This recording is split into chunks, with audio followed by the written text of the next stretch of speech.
So this video is pretty much an article out of Yahoo US, and it's entitled Parents Arrested After 10 Children Found Sleeping on the Floor and Living in Horrible Conditions.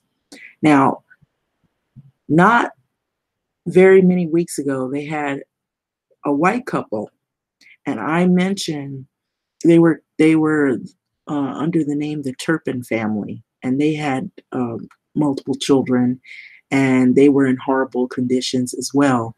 Did I not say that when you see these couples in public, they look like the happy couple, but behind closed doors, you don't know what's going on. So everybody's pushing all this, let's get together, let's join together. It's nothing wrong when people are stable emotionally and they are well put together, but you don't know what is going on in the lives of people. And a lot of times people have become very good at hiding the troubles that they're going through and what they're doing to their kids. And so these kids very well probably brought some of this frustration to the school. And there's a story behind this. So it's pretty sad for the kids that this happened. So here, it's pictured here, parents arrested after 10 children were found sleeping on the floor and living in horrible conditions. And so this is a pretty sad event. It's not something to be taken lightly, so I'm just going to read over it. There is video clips, but I'm not going to show much of the video clips right now. But it says 2 parents have been arrested with 10 children and removed from their custody after the police found the kids living in a squalid condition in their Northern California home. And so Jonathan Allen, 29 years of age, arraigned on Monday on a felony torture and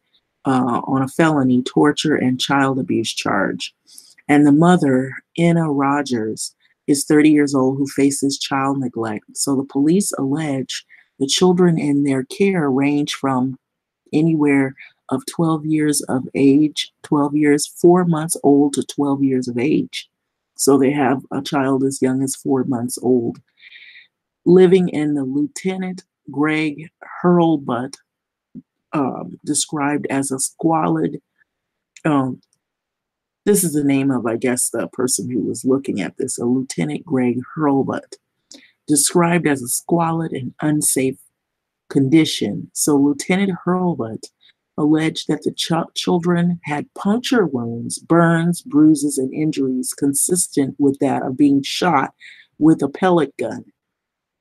And so I'm going to stop here. These are really sad stories. And I not mentioned that it doesn't matter what your nationality or your background is. You could be black, white, you could be Latino, you could be Arab, you could be from anywhere. If you're a bad parent, like these examples here, for example, it doesn't matter what race or origin you're from. If you're just not good with kids or you have your own emotional problems, this can happen anywhere with any people. And so this is not a race thing. This is a thing about just people. They may have their own issues and they may not have their own problems sorted out, but they have included children in their issues. And so this is the couple pictured here. And so Jonathan Allen and sleeping and living on the floor in a filthy home in Northern California. So they lived in a nice house. On the outside, it looked nice, rather. So police said the children.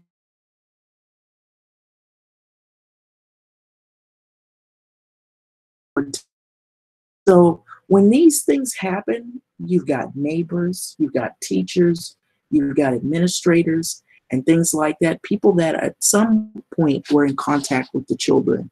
And so they might have seen the signs of this, but you know, there's only so much that you can do, especially if the parents are not letting you come to the home, or they're not letting you talk to the kids, or whatever it may be.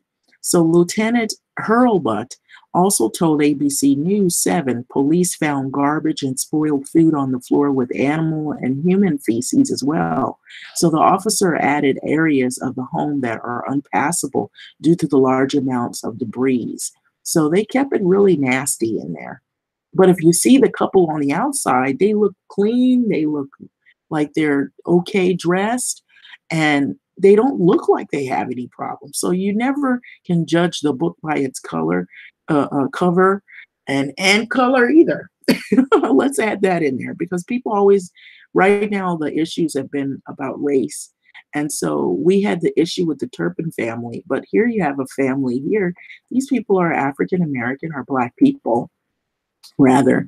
And so, you know, they have issues. Everybody from any background can have several issues that could be emotional, physical abuse, trauma, and they can put that onto their kids as well. And so there's extensive video about the house and the couple. And so there are, you know, concerns from the neighbors. Larry Magney, who told San Francisco Chronicle that the couple moved in a year ago, and added that he was shocked to learn the 10 children lived in the home. So there's a whole lot going on. So Chief Deputy District, I'm jumping around here, Attorney Sharon Henry said the torture was carried out for sadistic purposes. So here's a picture of the restroom. Look at how disgusting and filthy it is. Look at the tub. I wouldn't take a bath in it. Would you take a bath in that? I don't think they were taking any baths. So Rogers called the police in March after the 12-year-old son didn't come home. So it was at this point that authorities saw inside the family's home finally. So, but the 30-year-old alleged that the squalor, officers saw that the investigating the missing child report was her tearing apart the house as she searched for her son. So she was released on bail, and Allen is being held US 1.5 million in bail. So this is one of the child's rooms. Look at it. Look at how filthy the floor is and how filthy it's kept. Stuff all over the floor. You can't even walk. There's no pathway almost, except a little spot there. And so the children have also detailed years of abuse, according to the police. So there's been years. So these kids are extremely traumatized. So there's going to be a lot that they're going to have to do to get this whole thing, this whole situation back in order. So this is the mother pictured here talking to the reporters. And she looks beautiful. She doesn't look like anything's wrong with her. But there is. And look at the guy. They look like, you know, well, here they look like mugshots. You know, pictures them looking a lot different. But when you see them, you know, they don't look like anything is wrong. That's a commercial. That's something else. But it's a sad situation. And so we're seeing more and more of this. That's because the kids are oftentimes, these couples are ignored because they look like they're stable.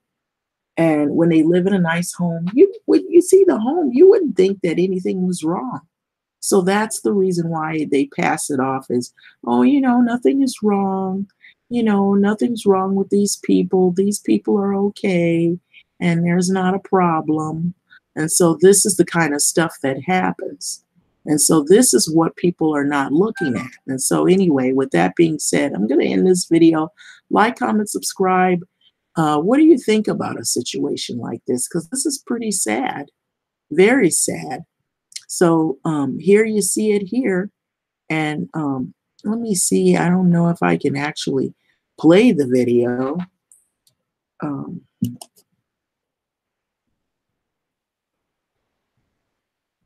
I wasn't going to do it initially, but it did spark my curiosity, you know, when I saw what was going on. So. All inside, officers located unsafe and unsanitary living conditions, including garbage and spoiled food on the floor, animal and human feces, and a large amount of debris making areas of the house unpassable. We were able to interview 8 of the children. The children described incidents of intentional abuse resulting in puncture wounds, burns, bruising, and injuries consistent with being shot with a pellet gun or a BB gun. I'm horrified by the statements that were given by these children. We are now in this process, and we have the children first and foremost in our minds. I was taken into custody. I was arrested the night that I called the police to find my son. They arrested me with 10 felony counts of child endangerment with great bodily harm or death because they said that my home was dirty. And then I got a restraining order, a domestic violence restraining order, to where I cannot be around my children because my house was dirty. Is he disciplined? Does he hit them? No, he is actually, I am the one that's the disciplinarian. He's too nice. Like, he's too busy playing Minecraft with them for hours. And I'm the one saying like, no, you guys got to do your chores. You're not doing it in the corner. I'm the disciplinarian because he's the nice guy. You know, I'm going to try to get a lawyer and do the best that I can to get the best defense for my husband, because that's all. Anyone just needs to look into it. Just take my kids to the doctor alone, and all of these torture allegations will fall away, because there's no broken bones, there is no major scars, no nothing. My kids get bumped and bruised and scratched because they're kids, but that's it. What? 5 minutes? Yeah.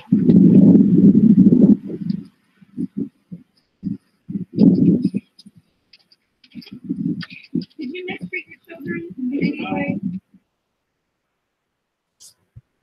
So that's pretty much. A Northern California woman denies that she. Okay, so that's basically the same thing being reiterated about the child abuse allegations. So right now she's claiming she wants a lawyer. And so it's a sad situation. So, but if you see the inside of the house, it would make you scratch your head and think, wait a minute, you know, if you're this good parent, and why does the house match up or line up with what the kids were saying?